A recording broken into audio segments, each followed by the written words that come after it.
muito pormenorizada, porque se trabalha a níveis deficitários da utilização de água, que é a vinha para a produção de vinho e o olival para a produção de azeite, basicamente. Portanto, que são culturas com grande expressão na região onde nos inserimos.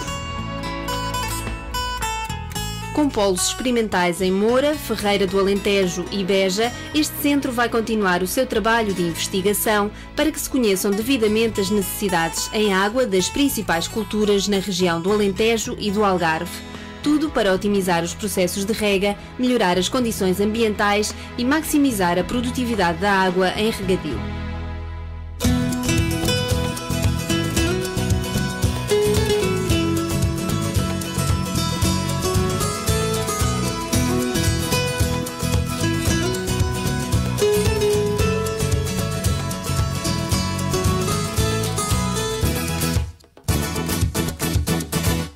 E para falar de água, temos como convidado do programa de hoje José Núncio, presidente da FENARREG, Federação Nacional de Regantes de Portugal.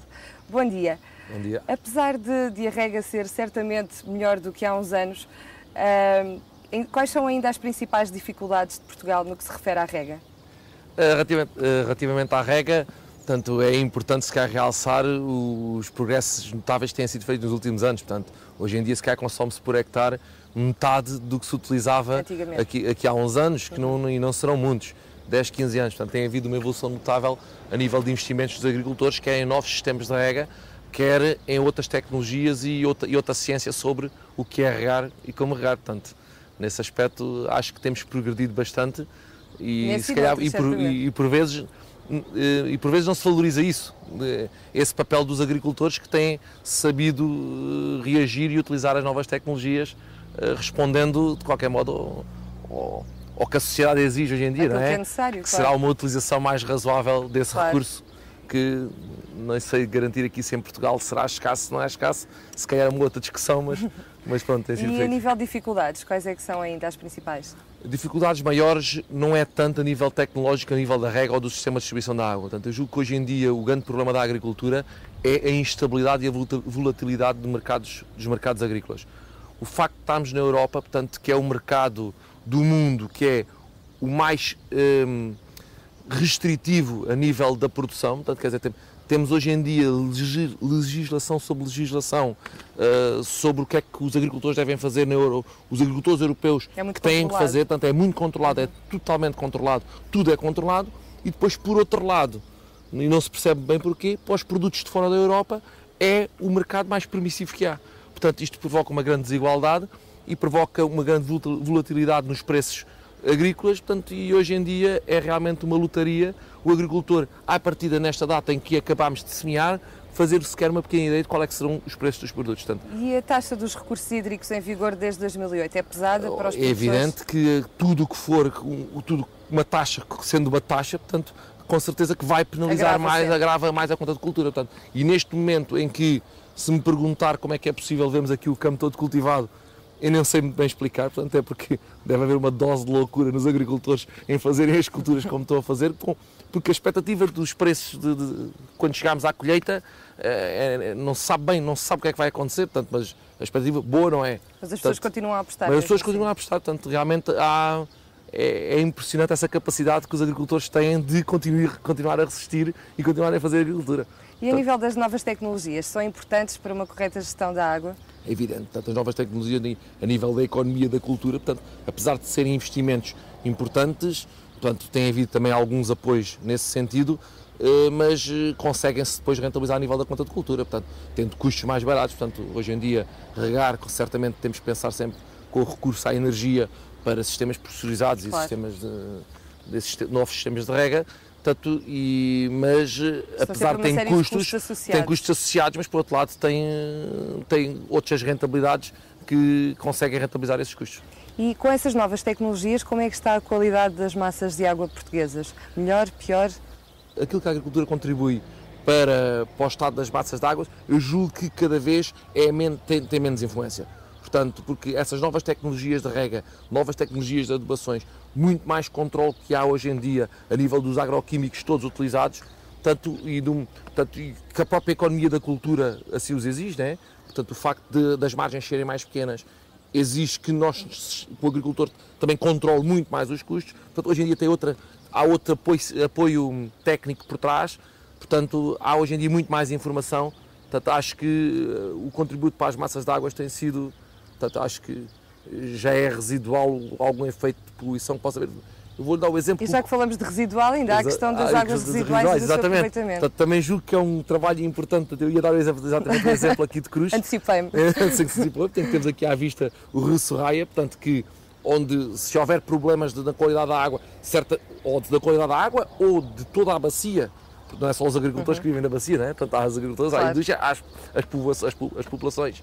Portanto, todos contribuem para a rede de drenagem que deram para o rio. Portanto, se houvesse problemas de qualidade, não se marcava por exemplo, este ano, que vamos ter aqui o Campeonato do Mundo de Pesca. Exato. Aqui em Cruz. Portanto, se há peixe é porque a vida do rio permite. Não está, assim, isso o permite. Portanto, e a esse nível, tanto eu julgo que o contributo é positivo, porque o facto de haver regadio permite que esta linha de água, que era uma linha de água que normalmente durante o verão se secaria, tanto que mantém uns caudais que garantem a vida do rio. Mas acha que ainda deve haver uma maior aposta dos agricultores no regadio? Julgo que sim. Tanto, e nós mais aqui, apoios também. Uma vez mais, dou-lhe também o exemplo aqui no Sorraia. Portanto, temos neste momento a decorrer um projeto que será, portanto, finalmente, todas as povoações começam a ser servidas de hectares, portanto, estações de tratamento das águas residuais. Também era um problema grave que tínhamos aqui na nossa região.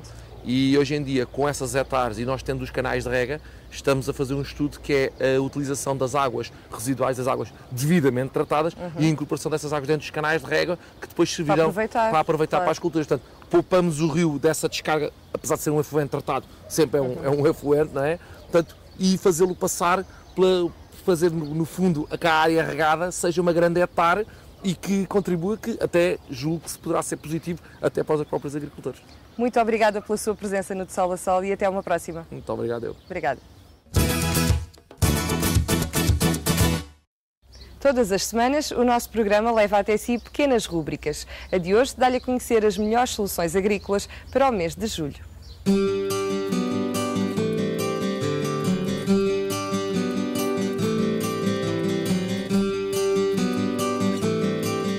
Em julho, o calor já aperta e os dias continuam longos. É chegada a altura de ceifar os campos e debulhar os cereais. Sendo a alface uma cultura que se faz o ano inteiro, aproveite para semear alguma para colher nos primeiros dias de inverno. É tempo de apanhar o tomate que pode aproveitar para as saladas típicas do verão. Faça também a colheita da beterraba e da berinjela. Este é mais um mês apetecível para as frutas de época, sendo o melão o rei e a melancia a rainha. E se tiver morangueiros, pode continuar a saborear estes pequenos frutos.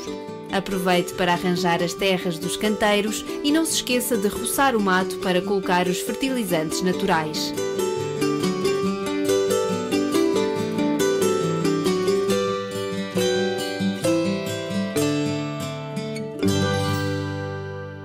É na Costa Vicentina que se encontra o Zemar, um parque de campismo no mínimo diferente. Em Portugal, é pioneiro no que se refere ao aproveitamento das energias renováveis.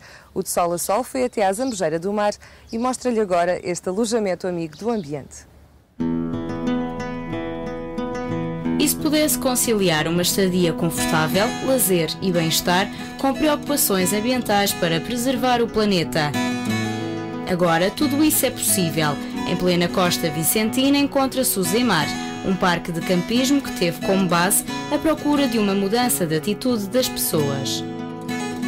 Primeiro fazer um parque de campismo decente, com condições, para um mercado enorme que era tratado de uma maneira não muito completa. E já que se ia fazer, que se fizesse uma coisa que mostrasse que o planeta já não consegue fazer mais as coisas como se faziam antigamente. Portanto, fazer uma coisa, já agora fazia-se sustentável, ecológico, para mostrar às pessoas como se deve fazer daqui para a frente. Toda a nossa filosofia, quando criámos e entramos neste projeto, além da parte sustentável, foi também puxar um bocadinho pelas pessoas. Então, temos tudo no Zemar, se passa a maior parte no exterior, temos o parque aquático, temos os campos polidesportivos, os campos de ténis, circuitos de arvorismo, manutenção, temos uma série de coisas. Tentamos que as pessoas andem cá fora, faz parte da nossa filosofia. Foi um produto pensado na família. Pioneiro no aproveitamento das energias renováveis, o Zemar dispõe de uma estação de transferência para o lixo, onde depois